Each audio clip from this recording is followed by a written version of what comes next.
A single engine design has been running American farms for over a century. It burns gasoline. It burns diesel. It burns propane, natural gas, and waste vegetable oil. And in thousands of Amish settlements across North America, it runs without electricity, without computers, and without a single emissions sensor. The same basic machine, almost any fuel you pour into it. To understand why the Amish care so much about this engine, you have to understand what the Amish actually allow, and what they don't. The common picture is wrong. They don't reject technology because it's new. They reject it when it threatens to pull their community apart. A tractor with rubber tires can leave the farm. A stationary engine bolted to a workbench cannot. That distinction matters enormously.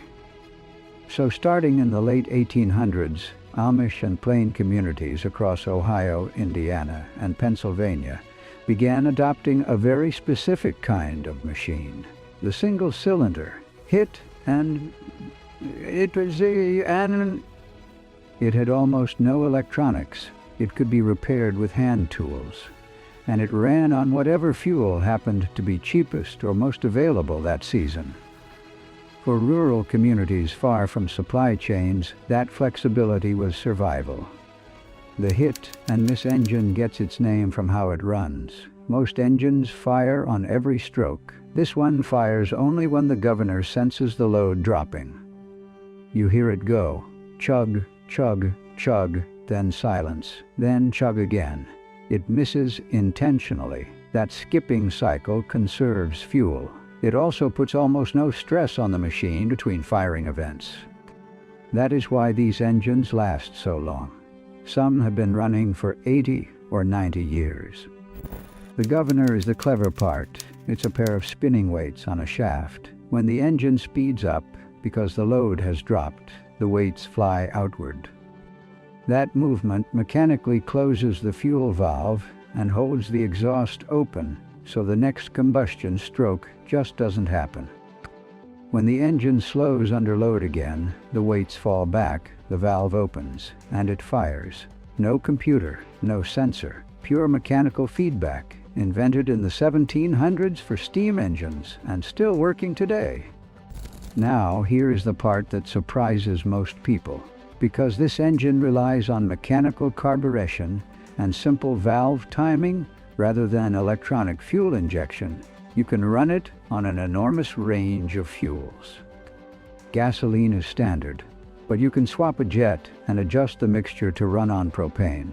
Switch the carburetor float and it runs on natural gas piped straight from a well. Some operators in the 1940s ran these on producer gas, fuel generated by burning wood or coal in a separate gasifier unit. Modern Amish operators have pushed this further. In Lancaster County today, some communities use these engines on biogas, methane captured from manure pits on their own farms. The fuel cost is essentially zero. The waste that would otherwise sit in a lagoon goes into a digester. The gas rises into a collection bladder, and a century-old engine burns it to run a grain mill or a sawmill belt. The fuel source is the farm itself. Walk into an Amish machine shop on a working morning, and the engine is usually the loudest thing in the room. It sits on a concrete pad or heavy timber frame. The flywheel, sometimes 2 feet across, cast iron, painted red or black, spins at around 300 RPM. A flat leather belt runs off the flywheel to an overhead line shaft. From that one spinning shaft, pulleys branch out to every machine in the shop: the lathe, the drill press, the bandsaw, all running from one belt, one flywheel, one fuel source. This line shaft system is older than electrification.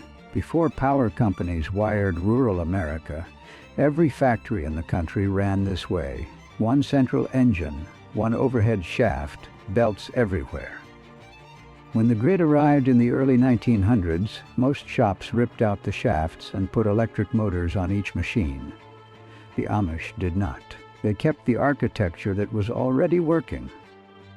And because they kept it, They preserved a level of mechanical self-sufficiency that is almost impossible to find anywhere else. The machines used alongside these engines are just as deliberate.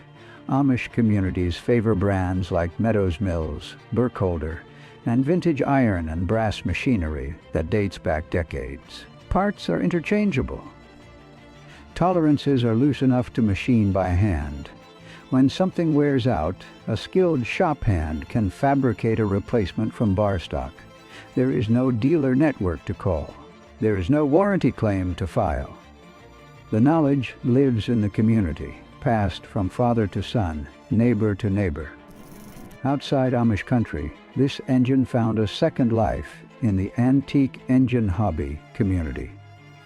Every summer, collectors from across the United States gather at shows in Wauson, Ohio, Portland, Indiana, and Rolig, Minnesota. They bring these machines on flatbed trailers, bolt them to display tables, and run them for crowds. A well-maintained Fairbanks Morse, Associated, or Stover engine, some over 100 years old, chuffs along for hours, drawing more spectators than almost anything else at the show. Engineers who study these machines point to one reason they outlasted everything else from their era. They were overbuilt by design. Manufacturers knew their customers, farmers who needed the engine to run harvest season without a service call. So they cast the block thicker than necessary, sized the bearings larger than the math required, and gave the valve seats enough meat that a competent farmer could regrind them in the field. Planned obsolescence was not a concept that existed in 1905. These engines were built to last a lifetime. There is a larger question buried in all of this. Modern engines are more efficient. A current propane generator produces more kilowatts per liter of fuel than any hit and miss machine ever could. But efficiency is only one axis of value. Repairability is another. Fuel flexibility is another. And community resilience, the ability to keep working when the supply chain breaks, is a third. The Amish did not optimize for efficiency. They optimized for something harder to measure. That trade-off is showing up in unexpected places. After the grid failures in Texas in 2021, interest in off-grid power systems spiked across the country. Propane engines, natural gas engines, biogas systems, the same technology Amish communities never abandoned, suddenly looked relevant to people who had never heard of a hit and miss engine. Several Amish machine shops reported outsiders calling to ask how the systems worked. The century-old engine had become, quietly, a reference point for resilience. The hit and miss engine never went away. It just went quiet, running in barns and machine shops, pulling belts, grinding grain, pumping water, sawing lumber, while the rest of the world chased complexity. The communities that kept it did so not out of nostalgia, but because it worked on their terms, simple, repairable, fuel agnostic, theirs. Whether that kind of engineering philosophy has a place in the modern world, that's a question worth sitting with. What do you think we gave up when we decided every machine needed a computer? Tell me in the comments.